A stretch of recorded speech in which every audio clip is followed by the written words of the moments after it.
Bom dia, produtor rural, bom dia, amigo do canal de Quem Planta e Cria. Começa agora o Terra Viva Sustentável, um programa que fala sobre as boas práticas no campo e traz dicas para melhorar a renda e a qualidade de vida na propriedade rural. No programa de hoje vamos conversar com Elizabeth de Carvalhais, presidente executiva da Bracelpa, a entidade que reúne as empresas do setor de papel e celulose no Brasil. A Elizabeth ela tem uma carreira muito bonita e muito rica, cheia de experiências com vários segmentos do setor produtivo e também do setor de florestas plantadas, que vai mostrar para a gente o que é que tem de oportunidade e o que é que tem de novidade nesse setor.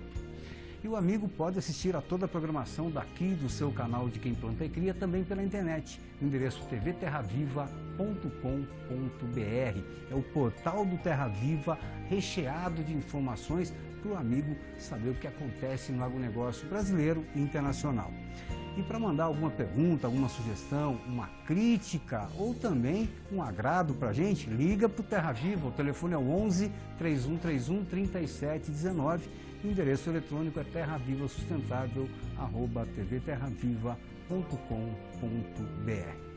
Minha cara Elizabeth, muito obrigado por ter aceito o nosso convite e vir dividir a sua experiência, o seu conhecimento nessa área de florestas plantadas com os amigos do Terra Viva de todo o Brasil. Muito obrigado, bom dia. Obrigada, bom dia. A Associação Brasileira de Celulose e Papel está muito satisfeita com o convite de vocês. É uma grande oportunidade da gente comentar um pouco sobre esse grande caso de sucesso da indústria brasileira, que são as florestas plantadas para a produção de celulose e papel. Roberto, a gente está falando do que hoje no Brasil? 7 milhões de hectares? 8 milhões de hectares de florestas plantadas? Nós estamos falando de 7 milhões de hectares de florestas plantadas, destinado a 3 segmentos industriais diferentes. Para a fabricação de celulose e papel, todos com eucalipto e pinos. Para a fabricação de painéis de madeira e para a fabricação de carvão vegetal, que também é um caso de muito sucesso, a substituição do carvão mineral pelo carvão vegetal. Quer dizer, do ponto de vista sustentabilidade e redução de impacto no meio ambiente, é um belíssimo exemplo do Brasil, né? Roberto, antes de começar o programa, né, a gente estava batendo um papo e você falou, olha, pouca gente sabe, né, que o Brasil é líder mundial nesse setor e referência mundial, mas pouca gente sabe por quê, né? Explica pra gente por quê. Veja o seguinte, as florestas plantadas do Brasil, elas teriam que ser, ou devem ser, para isso nos empenhamos na comunicação, um motivo de orgulho do cidadão brasileiro. Vou te dizer por quê.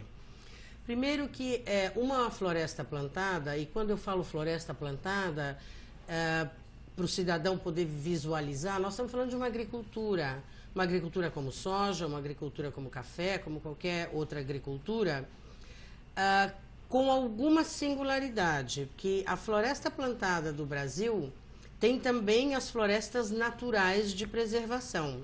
63%, então, isso do nosso território. Isso é uma enorme vantagem, singularidade para cada hectare de floresta plantada para fins comerciais. O setor, as empresas, os investidores têm 1 hectare de floresta natural e essas florestas elas se intermeiam, elas se cruzam ao longo de toda a área. Nós chamamos isso um sistema de mosaico. Quando você tem uma floresta natural dentro de uma plantação comercial, você está muito na moda o termo, você garante a biodiversidade. Quer dizer, você garante todas as espécies vegetais da região, você garante a fauna. E eu gosto sempre de contar esse exemplo porque eu fiquei bastante impressionada quando eu aprendi. Nós temos aí um grande associado no Paraná, uma empresa absolutamente fabulosa, que é a Klabin. E quando eu conheci a Klabin, foi minha primeira visita no setor, me contaram sobre os pumas. A Klabin tem um número alto, 80, 100, alguma coisa assim, pumas, lógico que vivem livremente nas florestas da Klabin. Mas eles são todos... Puma é um parente da onça. Isso. Um gatão grande, um felino grandão. Isso. E eles são todos naturalmente chipados e tudo isso. Então, isso é um importante controle. Enquanto a população de puma está viva, toda a cadeia alimentar está garantida. Então, tem controles, assim, espetaculares. Equilíbrio. Equilíbrio. A região ganha equilíbrio. Então, posso dizer com segurança, isso é um motivo tem que ser um motivo de satisfação para o cidadão do Brasil, que as florestas plantadas são a única agricultura no mundo, não existe uma segunda agricultura no planeta que tenha 1 hectare de preservação para 1 hectare plantado. E depois nós somos benchmarking, somos uma referência mundial, porque o Brasil investe há 80, quase 100 anos, pesados investimentos em engenharia genética, em manejo florestal. O cidadão brasileiro, eu já ouvi isso da agricultura também, aprendi com o meu grande amigo, o ex-ministro Roberto Rodrigues. Ele disse, nossa, todo mundo no Brasil diz que a gente joga as coisas na terra e que elas brotam. Como referência de um país profícuo é muito bom, mas não é só isso. Então, são feitos pesadíssimos investimentos em tecnologia, em manejo florestal. Então, hoje o Brasil é proprietário do melhor conhecimento, da melhor, chamemos de propriedade intelectual, de engenharia genética nas árvores. As árvores hoje, esses plantios de larga escala são feitos com clones. Esses clones, eles são melhorados geneticamente a cada fase, a cada ano. O Brasil hoje possui clones de enorme qualificação. Que significa um clone bom? Significa que eu posso obter mais madeira, mais metragem cúbica de madeira, num hectare por ano. Então, eu tenho mais madeira qualificada, mas não estou expandindo a área de plantio. Porque, falando em sustentabilidade, essa é a discussão do século. A discussão do século é o uso da terra. Produzir mais com menos. Produzir mais com menos. Então, da perspectiva do Brasil, essa discussão parece um pouco desnecessária, não é? Porque um país que ainda tem mais de 75, 80 milhões de hectares de terras aráveis disponíveis. Mas nós temos um mundo global muito intensivo, o setor exporta praticamente toda a celulose que produz, além daqui o uso próprio. Então, a gente escuta todas as conversas internacionais da escassez da terra. Mas escassez não só porque a terra acabou, é a escassez porque ela acabou, um caso clássico é a Europa. Não há 1 metro quadrado de terra disponível na Europa. E a terra que não é tão produtiva como a nossa, a China, esse grande país que agora ninguém vai a um encontro, até de amigos sem falar da China, mas a grande vantagem brasileira são os problemas da terra chinesa. A terra, em primeiro lugar, é estatal e, naturalmente, tudo mais difícil. É um país que não tem água, um país que tem invernos rigorosíssimos. Então, a China é o maior comprador das commodities brasileiras, é o nosso país individual, o nosso maior comprador de celulose, porque agora compra celulose mais pura do mundo, que é a brasileira, e não terá autossuficiência a médio e longo prazos. A África do Sul é um país que investe em altas tecnologias, também em transgenia nas árvores, organismos geneticamente modificados, por causa da água, falta de água. Então, esse é um pouco o cenário. Elizabeth, você roda bastante o mundo aí, participa das convenções internacionais da Organização das Nações Unidas. E o Brasil tem essa vocação ambientalista, preservacionista. Como que a gente pode usar isso em benefício do nosso agronegócio e isso se transformar em oportunidade? Olha, essa pergunta é muito, muito importante, ela é muito boa. O produtor brasileiro, e agora eu até falo um pouco mais amplo, o produtor brasileiro tem inúmeras oportunidades com essa capacitação do Brasil em fazer bom uso da terra. Nós temos uma floresta sustentável. O que quer dizer sustentável? O termo está muito falado, às vezes as pessoas não chegam lá. Na realidade, durante anos e anos e anos, era feio falar de lucro nos seus negócios, não podia ganhar dinheiro, Depois entrou o meio ambiente, um país com necessidades sociais grandes, e o mundo foi conversando e chegou-se nos conceitos de sustentabilidade. Então, hoje, todo mundo já sabe e aprendeu que para progredir é preciso, sim, atividades lucrativas, investidores fortes. Então, a sustentabilidade é um tripé, um triângulo de equilátero, portanto, tem mesmo valor para cada um dos seus conceitos. As três pernas têm que ser do mesmo comprimento. Exatamente. Então, os negócios têm que ser econômicos, em primeiríssima linha. A partir daí, eles têm que preservar o meio ambiente e eles têm que cuidar da inclusão social. Esse é o caso de todas as agriculturas, dos combustíveis renováveis, das florestas. Então, o Brasil tem altíssima produtividade, tanto na agricultura, nos combustíveis renováveis e na base florestal, a maior produtividade do mundo. Então, o Brasil hoje, através do Código Florestal, e aí vem as grandes oportunidades em favor de toda essa sustentabilidade, a sustentabilidade agora começa a também atender o investidor. O grande trabalho do Código Florestal, eu refiro código porque aí nós falamos de toda a terra brasileira, foi tratar dos serviços ambientais. Então, produtor de água, por exemplo. Se nós queremos economia verde, você tem que ter um estímulo para fazer isso, porque uma coisa ninguém fala, mas aí o empresário pode falar. É lindo falar de sustentabilidade, mas sustentabilidade custa caro. E quem paga essa conta? Sustentabilidade, né? Tem que investir. Então, todo mundo é muito sustentável até pôr a mão no bolso. Quando chega a hora do bolso, aí a coisa fica um pouquinho mais difícil. O que é que fez o Código Florestal? O Código Florestal fala em serviços ambientais. O trato do solo, a melhoria de solo, os recursos hídricos. Essas florestas plantadas captam água no leito do rio, né? Para fazer celulose, 97% de água a partida para fazer papel. Essa água entra na empresa, trabalha, depois ela vai para um tratamento de efluentes, ela é devolvida na cabeceira do rio, porque ela é muito mais limpa que o próprio rio.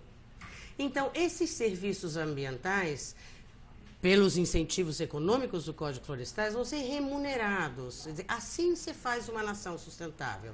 Então, você tem o médio produtor, você tem na nossa área os chamados fomentados, que desenvolvem todo o eucalipto com a expertise fornecida pelas nossas empresas, pesticidas, know-how, e eles têm a madeira ou posta no mercado ou garantida para essas empresas. Então, você, se quer preservar a área, se quer ter um movimento de alta sustentabilidade, preservação ambiental, inclusão social... Diversificação da atividade, não tenha dúvida. Você tem que remunerar, você tem que estimular o produtor a fazer isso, mas não é...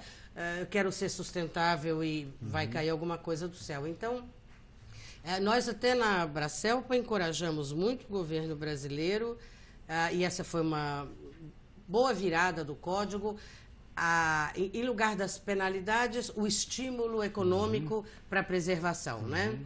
Então, nós achamos mesmo que o Brasil, com a soberania que tem, porque o Brasil nem é líder na Conferência Mundial do Clima, ele é soberano realmente. Não existe um segundo planeta que possa oferecer esse tamanho de terra, o nível de produtividade, energia, hidroenergia em lugar de termoenergia. Agroenergia. Não, exatamente. Então, nós somos soberanos. Então, o Brasil, ao ver aí das conversas da Bracelpa com o governo, hoje já poderia criar um mercado interno de carbono. Hoje já poderia. Todo mundo acho que conhece fotossíntese. E aí desculpe interromper, Elizabeth, mas esse mercado de carbono, houve uma tentativa, né? O mercado que tinha uma cotação até razoavelmente boa, até 2009, 2010, aí caiu bastante, mas é um mercado que deve se recuperar. E é aí que a floresta em pé vai ter muito mais valor do que a floresta deitada, né? A gente vai usar a floresta comercial, floresta plantada de uma forma mais intensa, Mas eu acho que é por aí mesmo, valorizar o segmento, ter essa remuneração, regras claras para a remuneração, e quem estiver sequestrando carbono vai ser beneficiado também de alguma forma. É fato que as crises econômicas, elas reduziram até as emissões, né? Porque se os PIBs estão caindo, evidentemente as emissões também. Mas esse mercado, ele vai percorrer todo o século XXI. Quer dizer, a gente tem que olhar lá na frente. Hoje, o investimento nos processos está caríssimo. Então, o que são as florestas plantadas? As florestas plantadas do Brasil têm 1 bilhão de toneladas de carbono, armazenam por ano 1 bilhão de toneladas de carbono sequestrado da atmosfera. E elas são plantadas, portanto, esse giro acontece a cada ano. Eu não sei se as pessoas conhecem isso, mas todo mundo pensa que a fotossíntese acontece todo dia e armazena carbono para sempre. Não é exatamente assim. Uma planta absorve mais carbono nos seus 7 primeiros anos de crescimento. Depois ela diminui um pouquinho de 7 a 14, menos ainda de 7 ao 21º ano, e depois o carbono é só estoque, não retira mais. Dá-se, como disse nossa presidente, o Papa é argentino, mas Deus é brasileiro, dá-se o fato do ciclo do eucalipto ser um ciclo de 6 anos.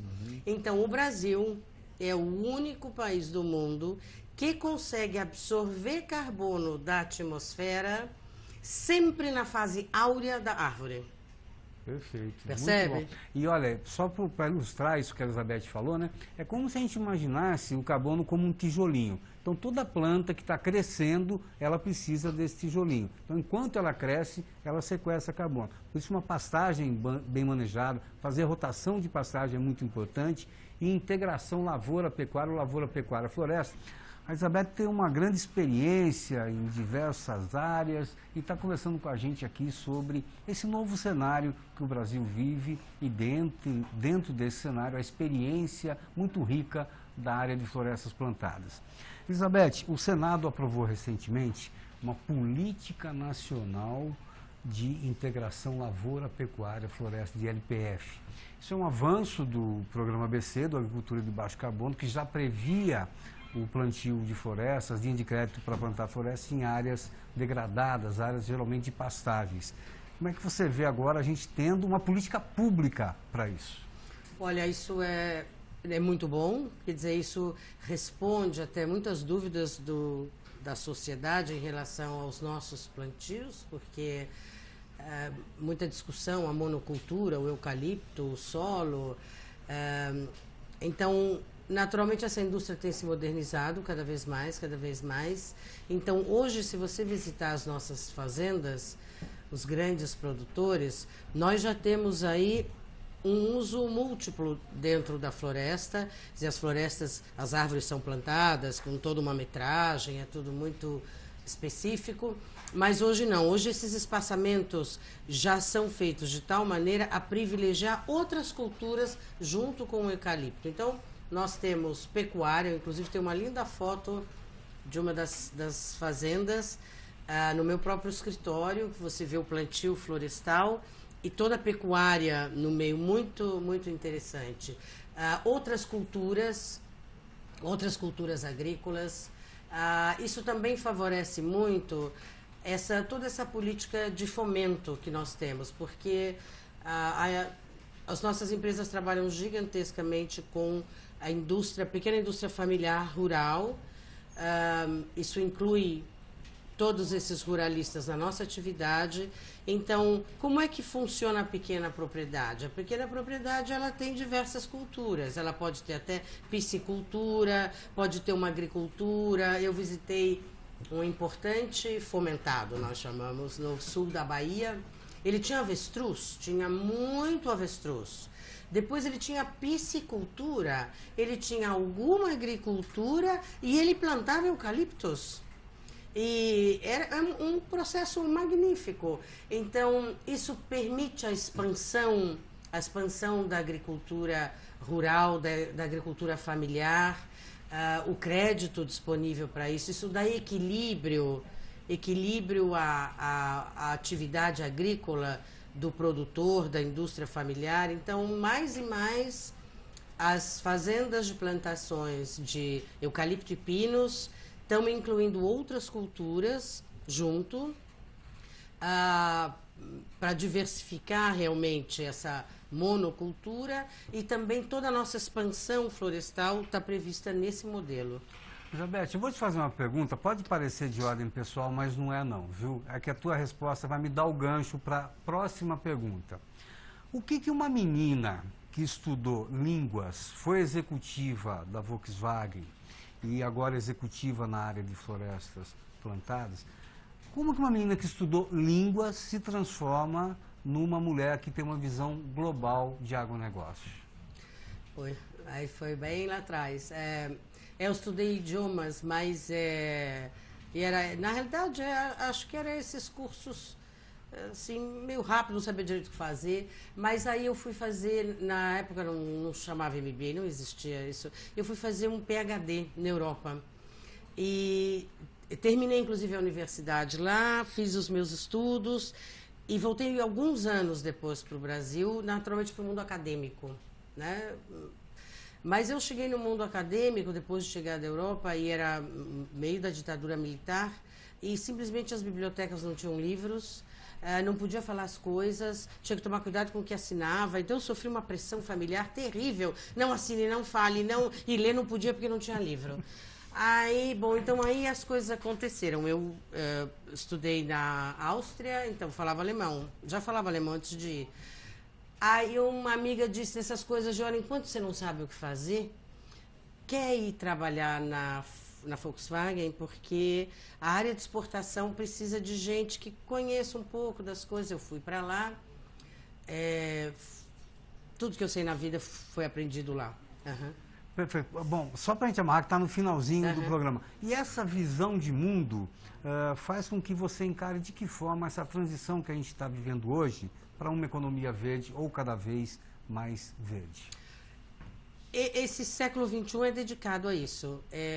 Eu vejo, por exemplo, nós exportamos para a China aumenta as nossas compras pelo próprio produto, mas também a China altamente pressionada para reduzir as emissões.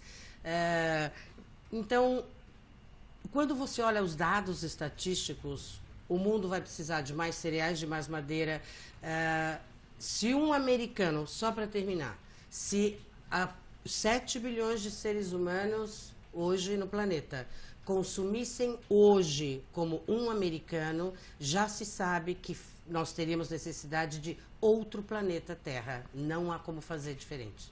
Elizabeth, muito obrigado pelas suas informações aqui. Venha mais vezes bater papo com a gente, viu? Venho sim, muito obrigada pelo convite, foi um grande prazer estar aqui. A honra é nossa. Então, gente, é isso, ó. Daqui a pouco somos 9 bilhões de seres humanos aqui no planeta, e o planeta não dá conta de absorver todo esse impacto. A gente precisa ajudar, por isso as boas práticas, por isso as técnicas de sustentabilidade. Um abraço para todo mundo e até o nosso próximo encontro.